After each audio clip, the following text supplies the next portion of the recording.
ये बस एक सुनसान सड़क पर रुकती है। तभी बस से एक आदमी उतरता है जो बहुत ही जल्दी में था। बस कंडक्टर ने उसे उसकी साइकिल देते हुए कहा, यहाँ कहाँ सुनसान में उतर गए चच्चा? आदमी बताता है, यहीं पास में मेरा गांव है। ये कहकर आदमी साइकिल लेकर निकल गया। आदमी काफी जल्दी में था। उसके चेहरे पर साफ दिखाई दे रहा था कि उससे जल्द ही कहीं जाना था। गाँव पहुँचते पहुँचते रात के 7 बज चुके थे। आदमी काफी डरा हुआ था। गाँव के सभी लोग जल्दी में थे। गाँव के सभी लोगों ने अपने बड़े गेट को बंद करके छोटे गेट को खोल दिया। आदमी अब भी अपने घर नहीं पहुंचा था। घर पहुंचते ही आदमी सबसे पहले अपने बड़े गेट को बंद करता है और छोटे गेट को खोल देता है। तब जाकर वो चैन की सांस लेता है। तभी कोई चीज अजीब सा आवाज लगाते हुए सभी के घर जा जाकर छोटे गेट को देख रही थी। गांव के सभी लोगों ने अपने घर का छोटा गेट खोल रखा था, लेकिन एक घर का अब भी दोनों गेट बंद रखा था। घर का मालिक नींद से जागता है। तभी वो देखता है कि 7 बज चुके थे। वो जल्दी से भागकर घर के छोटे गेट को खोलने जाता है। तभी अचानक से गेट अपने आप ही खुल जाता है। गेट के बाहर बोना भूत था। वो आदमी पर हमला कर देता है। अगली सुबह घर में गाना बजाना होता है। आदमी मरा नहीं था, बल्कि उसके पीठ पर कुबड़ निकल गया था। सभी उसे हार पहना रहे थे। घर में दावत थी और 13वें दिन उस आदमी की मौत हो जाती है। बूढ़ा आदमी बच्चे को बताता है, गांव के बाहर बीजू का रहता है जो हर मंगलवार को गांव आता है। जिसके घर का छोटा दरवाजा बंद होता है तो 13वें दिन उसका चैप्टर क्लोज हो जाता है, बच्चे और महिला को छोड़कर। तभी हमें एक कपल को दिखाया जाता है जो घर से भागकर शादी करने का प्लान बनाते हैं। पंडित जी उन्हें मंगलवार शाम 7 बजे का मुहूर्त बताते हैं। तभी सन्नी को पता चलता है कि कल मंगलवार है, घर का छोटा दरवाजा खोलना जरूरी है। सन्नी इंदू से कल शादी करने का मना कर देता है। इंदू कहती है, तुम्हारे पापा जी तो दरवाजा खोल सकते हैं ना। अगली सुबह सन्नी पापा जी को दरवाजा खोलने का कहने ही जा रहा था, लेकिन पापा जी को तो किसी जरूरी काम से बाहर जाना था। सन्नी परेशान था, उसे शादी के लिए जाना था, लेकिन वो जल्दी शादी करके जाने का प्लान बनाता है और जल्दी जल्दी फेरे लेने लगता है। शाम होने से पहले उसे घर का दरवाजा खोलना था। तभी गाड़ी बिगड़ जाती है। दोस्त के कहने पर सन्नी साइकिल लेकर घर के लिए निकल जाता है। सन्नी काफी डरा हुआ था और घर भी बहुत दूर था। गांव पहुंचते पहुंचते सन्नी को रात हो जाती है। तभी 7 बजे का घंटा बज जाता है। सन्नी जल्दी से भागकर सही वक्त पर घर में जाकर दरवाजे को बंद कर देता है और छोटे दरवाजे को जैसे ही खोलने जाता है तभी ताला उसके हाथ में आ जाता है। वो जैसे ही दरवाजा तोड़ने जाता है, लेकिन तभी दरवाजा अपने आप ही खुल जाता है। बोना भूत सन्नी को जोरों की लात मारता है। अगली सुबह सन्नी का भी कुबड़ निकल जाता है। घर में गाना बजाना के साथ साथ खाने का भी दावत था, क्योंकि 13 दिन बाद सन्नी भी मरने वाला था। तभी सन्नी की गर्लफ्रेंड उसके घर आती है। उसे कुछ समझ नहीं आ रहा था। सन्नी कहता है, शादी से पहले मैंने तुझे विधवा बना दिया। सन्नी की ये बात गांव वाले सुन लेते हैं। सन्नी के कहने पर इंदू पापा जी के पैर छूती है। सन्नी का दोस्त पापा जी से कहता है, ये तुम्हारी बहू है। पापा जी सन्नी को डांटने लगते हैं और कहते हैं, तूने मुझसे झूठ क्यों कहा? तेरी इस छोटी सी गलती से आज ये हालत हुई है। तभी इंदू कहती है,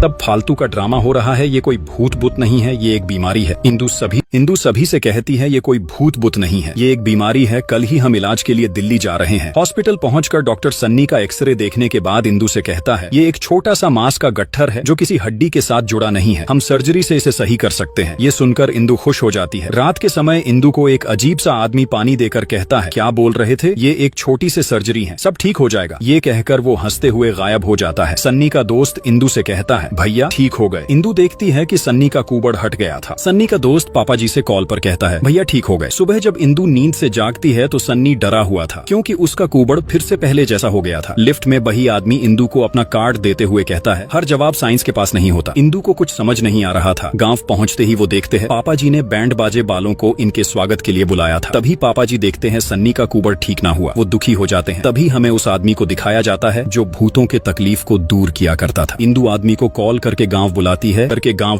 विक्टर को लेने के लिए सन्नी का दोस्त आया था। विक्टर को कुछ समझ नहीं आ रहा था कि हर घर में 2 दरवाजे क्यों हैं। विक्टर एक्साइटेड था भूत से मिलने के लिए। विक्टर इंदू को बताता है, मैं 127 चुड़ैल, 72 पिचाश और 33 भूत को मुक्ति दिला चुका हूँ। इंदू विक्टर की बात को मजाक समझ रही थी। तभी विक्टर पेंटिंग दिखाते हुए कहता है, ये भूत बनाते हैं जिसकी मदद से मैं उन्हें मुक्ति दिलाता हूँ। तभी दरवाजे से किसी की आवाज आती है। विक्टर भूत देखने वाली मशीन से चेक करने लगता है, लेकिन वो तो सन्नी था। जिसके बाद ये चारों गांव के बीच उसी भूतिया पुतले के पास जाते हैं। विक्टर अपनी भूत वाली मशीन से भूत की लोकेशन देखने लगता है। तभी अचानक से भूत का लोकेशन कनेक्ट हो जाता है। विक्टर जल्दी से एक लकड़ी को जमीन में गाड़ देता है और उस पर अपनी खाली पेंटिंग लगा देता है। विक्टर के मंत्र पढ़ते ही काकूड़ा की आत्मा विक्टर में आ जाती है और वो एक अजीब सा पेंटिंग बनाने लगता है। विक्टर को अजीब से बतियाते देख ये सभी घबराए हुए थे। तभी एक अजीब से चीज इनकी ओर आने लगती है और अचानक से काकूड़ा जिंदा हो जाता है और इन सभी का पीछा काकुदा बहुत ही गुस्से में था। विक्टर काकुदा से कुछ पूछ ही रहा था, तभी काकुदा विक्टर को उठाकर फेंक देता है और वो जैसे ही इंदु पर हमला करने जाता है तभी इंदु आग से काकुदा को भगा देती है। विक्टर को काकुदा की टोपी पर कुछ सुराग मिलता है। वो इंदु से कहता है अब हमें घोयल सर्कस जाकर ही काकुदा के सवालों का जवाब मिलेगा। जिसके बाद विक्टर इंदु को लेकर घोयल सर्कस के लिए निकल जाता है। यहाँ सन्नी को लगने लगा था कि अब इंदु विक्टर को पसंद करने लगी है, इसीलिए सन्नी फांसी लगा लेता है। यहाँ घोयल सर्कस पहुंचकर पता चलता है कि सर्कस का मालिक तो पियक्कड़ निकला। इंदु सर्कस के मालिक से काकुदा के बारे में पूछती है, तभी मालिक बताता है कुछ साल पहले हम 4 लोग गठुद्दी गांव में सर्कस दिखाने गए थे, जिसमें से एक बोना था। वो पैसे उठाने का काम किया करता था, जिस वजह से सभी उसे गुल्लक बुलाते थे। उसके पास जादू था, वो उल्टा पैदा हुआ था। अगर वो किसी के पीठ पर अपना दाहिना पैर रख दे उसकी पीठ एक बार में ही सही हो जाती थी, लेकिन उसका जादू मंगलवार के सूरज ढलने तक ही चलता था। गांव में सभी की मदद कर करके गुल्लक फेमस हो गया और वो गांव में ही बस गए। विक्टर के मंत्र पढ़ते ही काकुड़ा की आत्मा विक्टर में आ जाती है। तभी अचानक से कोई चीज इनकी ओर आने लगती है। तभी काकुड़ा जिंदा हो जाता है और इन सभी का पीछा करने लगता है। ये तीनों भागकर सीधा विक्टर के पास जाते हैं और उसे कहते हैं काकुड़ा जिंदा हो गया। ये सुनते ही विक्टर होश में आ जाता है। इंदु पेंटिंग को लेकर घर आ जाती है। विक्टर पेंटिंग को देखकर कहता है एक चिल, 2 कबूतर और एक कुआं। विक्टर काकुड़ा की बात समझ नहीं पा रहा था। विक्टर कहता है अगर 2 मिनट मिल जाते तो काकुड़ा का केस बही सोल्व कर देता। तभी विक्टर सन्नी से गांव में कुआं के बारे में पूछता है, लेकिन किसी को मालूम ही नहीं था। तभी विक्टर काकुड़ा की रिकॉर्डिंग सुनता है, जिसके बाद ये तीनों रात के समय काकुड़ा के बताए जगह पर जाते हैं और खुदाई करने लगते हैं। तभी उन्हें खुदाई करते समय काकुड़ा का कंकाल मिलता है। विक्टर जल्दी से कंकाल को निकालने को कहता है। तभी काकुड़ा का भूत आ जाता है, जो बहुत ही गुस्से में था। विक्टर काकुड़ा से कुछ पूछ ही रहा था, तभी काकुड़ा विक्टर को उठाकर फेंक देता है। काकुड़ा बहुत ही गुस्से में था। सन्नी और उसका दोस्त जल्दी जल्दी काकुड़ा के कंकाल को मिट्टी में दबाने लगते हैं। काकुड़ा की आधी अधूरी कहानी बताकर सर्कस का मालिक बेहोश हो जाता है। इंदु और विक्टर को इतना पता चल गया था कि गुल्लक ही काकुड़ा है। गांव पहुंचकर इंदु देखती है कि उसके ससुराल के बाहर भीड़ लगी हुई थी। इंदु सन्नी को बुला ही रही थी। तभी बापूजी इंदु को कहते हैं तेरा ये ड्रामा बंद कर, तेरे चक्कर में मेरे लल्ला ने फांसी लगा ली। लेकिन सन्नी तो फांसी के साथ पंखा ही उखाड़ मारा था। बापूजी इंदु से कहते हैं मेरी कोई बहू नहीं है। तभी सन्नी इंदु से कहता है तुम मुझे छोड़कर चले जाओ, मैं कभी ठीक नहीं हो सकता। इंदु की जुड़वा बहन इंदु की तरह ही दिखती थी। इंदु अपनी बहन से कहती है उस साले गुल्लक को गांव वालों ने रहने को घर दिया, लेकिन उसकी सजा हमारे सन्नी को मिल रही है। तभी उसकी बहन गुस्से से कहती है उसी गांव ने उसका घर भी जलाया। इंदु अपनी बहन से दोबारा उस बात को पूछती है, लेकिन वो बहाना करके चली जाती है। इंदु विक्टर को कॉल करके गांव आने को कहती है, लेकिन विक्टर शहर गया ही नहीं था, बल्कि शमशान में अपने भूत दोस्तों से बातें कर रहा था। इंदु अपनी बहन की गुल्लक वाली बातें विक्टर को बताती है। विक्टर इंदु से कहता है शायद किसी ने उसे ये बताया होगा। इंदु कहती है दीदी कई सालों से घर से बाहर ही नहीं निकली है। दीदी को रात में चलने की बीमारी है, जिस वजह से हम उसे घर में बंद करके रखते हैं। विक्टर सच्चाई का पता लगाने के लिए इंदु से रात के समय गोमती के घर का दरवाजा खोलकर रखने को कहता है। रात के समय विक्टर सिटी बजाकर इंदु को बाहर बुलाता है, लेकिन इंदु की मम्मी उसके पास ही सोई थी। इंदु के न आने पर विक्टर उसके घर में आ जाता है। तभी वो घर में अजीब सा आवाज आते देख दरवाजे को खोल देता है। गोमती नींद में चल रही थी। विक्टर को लग रहा था वो इंदु है। वो कहीं जाने लगती है। तभी पीछे से इंदु कहती है ये मेरी बहन गोमती है। इंदु और विक्टर गोमती का पीछा करते करते उसी काकुदा बाली जगह पर जा पहुंचते हैं। तभी वहाँ सन्नी और उसका दोस्त भी आ जाता है और सभी मिलकर देखते हैं कि गोमती काकुदा के पुतले से बात कर रही थी। विक्टर जल्दी से भूतों से बातें करने वाली मशीन लगा लेता है। तभी हल्का सा चंद निकलने पर गोमती बेहोश हो जाती है और काकुदा का पुतला जिंदा हो जाता है। विक्टर काकुदा को जलाने की धमकी देते हुए कुछ पूछ ही रहा था। तभी सन्नी का दोस्त लाइटर लेकर काकुदा को जला देता है। तभी उसमें से काकुदा का भूत निकलता है और वो गुस्से से जमीन पर लात मारता है, जिससे जमीन फट जाती है। तभी इंदु काकुदा से कहती है हमें काला मंडी घोयल ने भेजा है, वो जानना चाहते हैं आपका घर किसने जलाया। ये सुनते ही काकुदा गायब हो जाता है। तभी अजीब तरीके से गोमती खड़ी होती है। उसमें काकुदा की आत्मा आ गई थी। काकुदा अपनी कहानी बताते हुए कहता है गांव में सभी मुझसे प्यार करते थे, सिर्फ गुगु पहलवान को छोड़कर। वो भी सभी की पीठ ठीक किया करता था। जलन के चलते वो मुझे गांव से निकाल नहीं पाया, तो उसने गंगा का फायदा लिया। एक दिन जब मैं एक विधवा औरत की पीठ ठीक करने गया था, तभी गांव वालों ने मेरे और गंगा के रिश्ते को गलत नाम दिया और गुगु के लोगों ने मेरी झोपड़ी जला दी। मैंने रथौड़ी के हर घर का दरवाजा खटखटाया, लेकिन किसी ने नहीं खोला। काकुदा को रोकने के लिए इनके पास एक दिन था। काकुदा सिर्फ मंगलवार को ही आता था, जिसके बाद ये सभी गांव के ऐसे घर को ढूंढते हैं जिसमें कोई भी मर्द ना हो, क्योंकि काकुदा सिर्फ मर्द को ही मारता था। जिसके बाद ये सभी महिला के घर में काकुदा को मारने की तैयारी करने लगते हैं। यहाँ सन्नी के घर में उसके मरने की तैयारी की जा रही थी और ये सभी घर के दरवाजे को तोड़ देते हैं ताकि काकुदा गुस्सा होकर मंगलवार से पहले ही आ जाए। सन्नी को लग रहा था कि अब वो नहीं बचेगा। विक्टर ने सारी तैयारी कर ली और गोमती को मंत्र तंत्र वाला कड़ा भी पहना दिया। बस रात के समय ये सभी काकुदा के आने का इंतजार कर रहे थे। सन्नी इंदु को कॉल करके अपनी तेरही में आने को कहता है। इंदु सन्नी से कहती है आज हम काकुदा को मारकर तुम्हारा कूबड़ ठीक कर देंगे। तभी दरवाजे को टूटे देख काकुदा गुस्से से घर में आता है। सभी डरे हुए थे। गोमती दरवाजे के ठीक सामने बैठी थी। काकुदा गोमती को कुछ नहीं कर रहा था। तभी सन्नी जैसे ही काकुदा का पैर काटने जाता है, तभी भागते हुए सन्नी इंदू इंदू कहकर एंट्री मारता है और विक्टर के किए कराए पर पानी फेर देता है। विक्टर जैसे ही काकुदा का पैर काटने जाता है, काकुदा गायब होकर गोमती में आ जा। काकुदा अपनी कहानी बताते हुए कहता है, गुगु के लोगों ने मेरी झोपड़ी जला दी। मैंने रतोड़ी के हर घर का दरवाजा खटखटाया, लेकिन किसी ने नहीं खोला। मैं भागते हुए यहाँ आ पहुँचा और ठंड से बचने के लिए इस पुतले में घुस गया। 13 घंटे तक तड़पा था, लेकिन उस रात किसी ने दरवाजा नहीं खोला। इसीलिए हर घर में आज मेरे लिए एक अलग दरवाजा है जो नहीं खोलता है। मैं उसे 13 दिन तक तड़पा तड़पा कर मारता हूँ। तभी विक्टर काकुदा को बहला फुसला कर कहता है, ये श्राप कैसे खत्म होगा? काकुदा बताता है, ये श्राप कभी खत्म नहीं होगा। काकुदा को इन पर तरस आ जाती है,